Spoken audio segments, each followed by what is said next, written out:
चलिए सबसे पहले तो अगर जोगीरा हुई तो जोगीरा का एक अपना आनंद है, प्रश्नोत्तरी है और सबसे प्रश्नोत्तरी है क्योंकि हम आम जनमानस की आवाज बनकर कवि और कलाकार यही तो एक ऐसे हैं जो कभी भी सत्ता से प्रश्न पूछ सकता है। तो मैं पूछने आ रहा हूं, पूछने के लिए हमारे आज बेधड़क के एडिटर भी हैं, संपादक भी हैं बेधड़क के साथ शशांक भैया।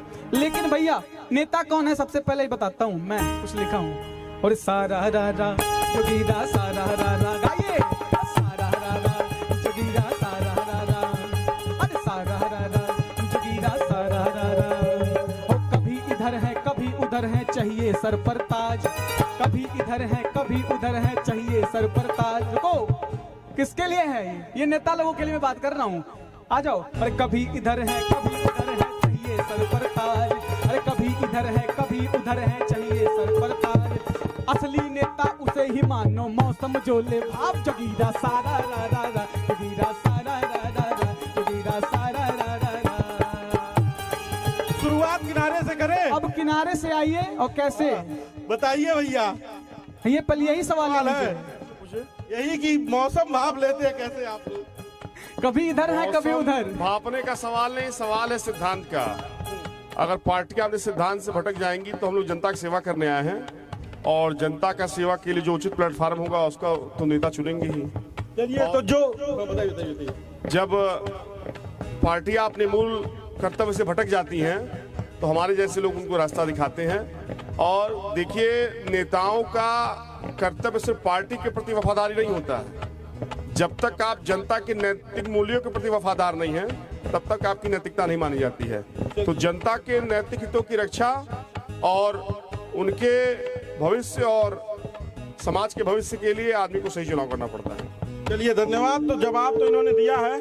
तो अब देखिए भैया, एक मिनट, इनसे आपके बहुत सारे लोग साथ छोड़ के चले गए।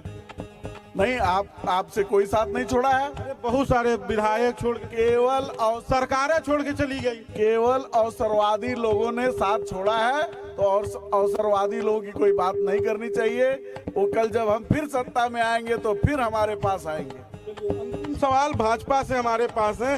रणजीत राय बड़े जी, सर आपके दल में तो यह है कि साथ छोड़ के बुलाया जाता है, काहे नेताओं की कमी है क्या भाजपा में? दूसरे दलों से हाईजेक करते हैं आप लोग? भारतीय जनता पार्टी सिद्धांत और मूल्यों की राजनीति करती है। जो हमारे सिद्धांत से प्रभावित होता है, हमारे दल में आना चाहता है, भारतीय जनता पार्टी ऐसे लोगों का स्वागत करती है।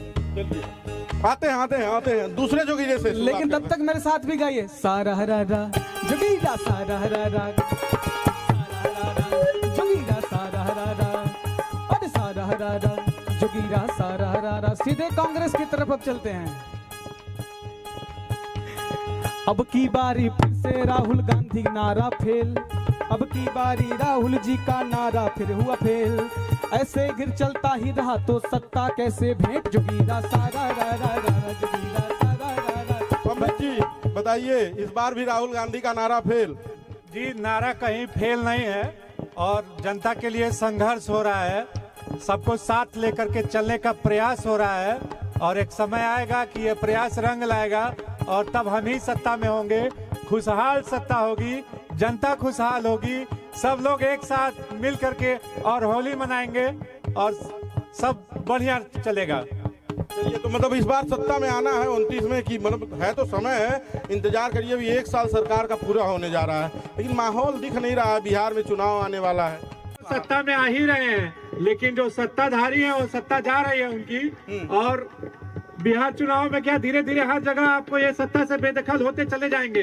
अब इनका उतार है, गिरावट है और ये धीरे धीरे समाप्ति की तरफ है। चलिए अगले जोगीरे पे आते हैं। सारा रा रा गाइए, जोगीरा सारा रा रा,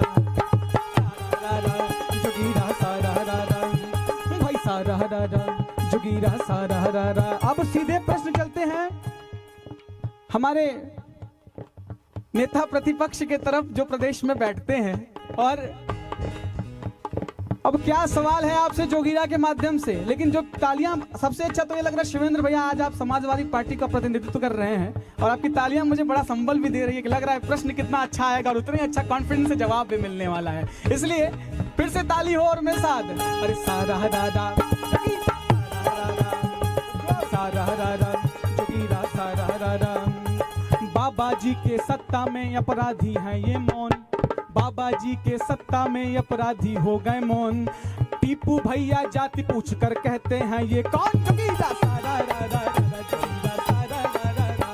हेलो, बताइए, जब अपराधियों की बात होती है तो आप लोग पूछते कौन सी जाति का है, उस पर बोलते हैं। जब जाति क्लियर हो जाती है तब आपके राष्ट्रीय अध्यक्ष बोलते हैं कि इसके साथ गलत हुआ है, सही हुआ है। नहीं, राष्ट्रीय अध्यक्ष जी का तो सवाल नहीं है। जो सवाल विधानसभा में अभी आपने सुना कि इतना बड़ा कुंभ हुआ और उस कुंभ में एक व्यक्ति ने नाव चला के 30 करोड़ रुपए कमाए, और जब अगले दिन उनके बारे में कच्चा चिट्ठा आया तो उनका बारे में पता चला वो गैंगस्टर हैं, हिस्ट्री सीटर है।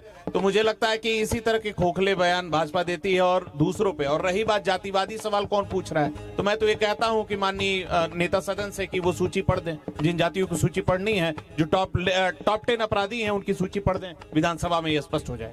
बताइए, टॉप 10 अपराधियों की सूची तो नहीं पढ़ी जा रही है, लेकिन जिसका नाम लिया जा रहा है पता चल रहा है वो अपराधियों की फेरिस्ट में शामिल है। भारतीय जनता पार्टी की सरकार की तो यही खूबसूरती है। अपराधियों को सदन में बताते हैं। नहीं, जो अपराध करता था वो आज नाव चलाने के लिए विवश है, वो अपनी रोजी रोटी के लिए दुकान चलाने के लिए विवश है और अपराध छोड़ चुका है। और ये तो हमारी सरकार की उपलब्धि है कि अपराधी अपराध नहीं कर रहा है। आज पूरे प्रदेश के अंदर कहीं कोई ऐसी घटना हो रही है क्या? ये जहां हम लोग बैठे हुए हैं 2017 से पहले 2017 से पहले अपराधियों का अड्डा हुआ करता था, यहाँ लोग मार के फेंक दिए जाते थे। लेकिन 17 के बाद क्या गोरखपुर, क्या उत्तर प्रदेश में कहीं ऐसी घटना शायद ही कोई सुनने को आती है। संभल में क्या हो रहा है? संभल में घर घर तलाश, जहाँ मंदिर मिल रहा है वहाँ हम लोग मंदिर का जीर्णोद्धार करने के लिए हमारे प्रदेश के यशस्वी मुख्यमंत्री जी संभल को और सुंदर बनाने के लिए मुझे लगता है प्रयास कर रहे हैं, और इसमें प्रदेश की जनता उनका भरपूर सहयोग कर रही है। मतलब संभल में जो विवाद हुआ उसको लेकर आप कह रहे हैं कि मतलब सब सही था? सपा सीओ साहब का बयान। सपा और कांग्रेस के जमाने में मंदिरों को मस्जिद में तब्दील कर दिया गया था, लेकिन हमारी पार्टी की सरकार बनने के बाद जहां मंदिर थे उस स्थानों पे पुनः मंदिरों को पुनः स्थापित करने का काम भारतीय जनता पार्टी की सरकार कर रही है।